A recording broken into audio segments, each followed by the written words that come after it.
اس دن میں نے ماریشس میں بھی کہا ایک اور فتنہ یہاں پاکستان میں بدقسمتی سے ہمیں اس سے واسطہ ہے، لیکن گیا ہوا ادھر کا ہی ہے، انڈیا سے گیا ہوا ہے، مسٹر مودودی، اللہ آپ کو اس فتنے سے بھی محفوظ فرمائے۔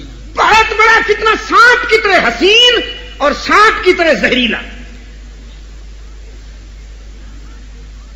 اس کے فکر کی اساس بھی صحابہ دشمنی پر ہے۔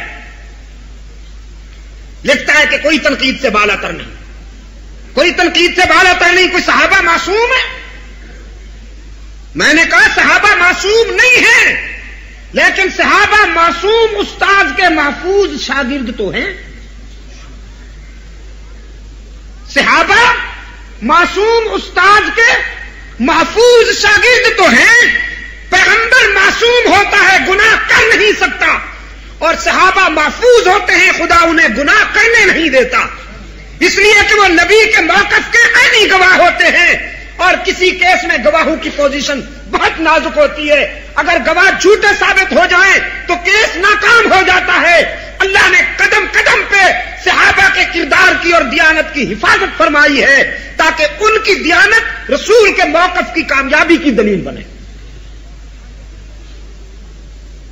ہاں، یہ کہتا ہے عثمان سے خیانت ہو گئی، عثمان اقربا پروری کرتا تھا، عثمان نے بیت المال میں خرد برد، جس عثمان نے اپنا سب کچھ اسلام کے لیے وقف کر دیا وہ عثمان خرد برد کر سکتا۔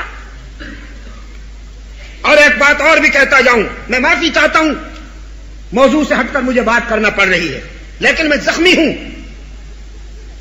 صحابہ کرام کو سمجھنے کے لیے تاریخ معیار نہیں ہے، صاف کہتا ہوں، تاریخ معلومات کے لیے اچھی چیز ہے، لیکن عقائد کے لیے بنیاد تاریخ نہیں، قرآن اور رسول کا فرمان۔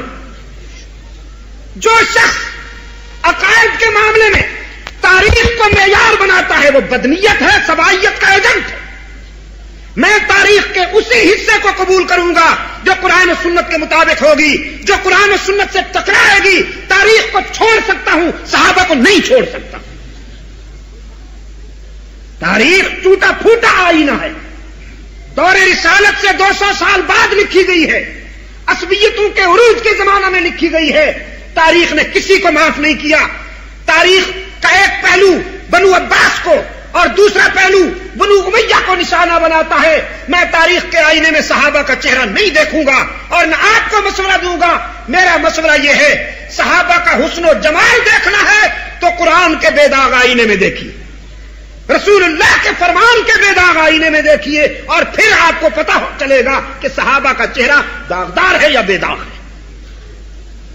اور مسٹر مودودی کو جو خیانت، جو اقربا پروری، جو بددیانتی نظر آئی ہے تاریخ کے مٹکے میں کہا کرتا ہوں یہ اس کے اپنے چہرے کے خط و خال ہیں، عثمان ذوالنورین کے نہیں۔ کبھی ایسے بھی ہوتا ہے کہ آدمی اپنی تصویر دیکھ کے گھبرا جاتا ہے۔ ایک بچہ بسکٹ کھاتا ہوا پانی کی تلاش میں ایک مٹکے کے پاس چلا گیا، پانی تھوڑا سا پڑا تھا مٹکے کے نچلے حصے میں، جھانک کے دیکھا تو اپنی شکل نظر آئی، بسکٹ گر گیا تو دادا جان کی دہائی دیتا ہوا چلایا، دادا جان میرا بسکٹ چھین لیا ہے ایک بھیا نے، جلدی سے آئیے۔ اب یہ چھوٹے میاں تھے، بڑے میاں اٹھے گرجتے برستے ہوئے غضب میں، میرے گھر میں آ کے میرے پوتے کے منہ سے بسکٹ چھینتا ہے کون؟ ابھی دیکھتا ہوں۔ قریب آ کے بچے سے کہا کہاں ہے وہ، کون ہے؟ بچے نے کہا وہ ایک بھیا ہے اور مٹکے میں بیٹھا ہے۔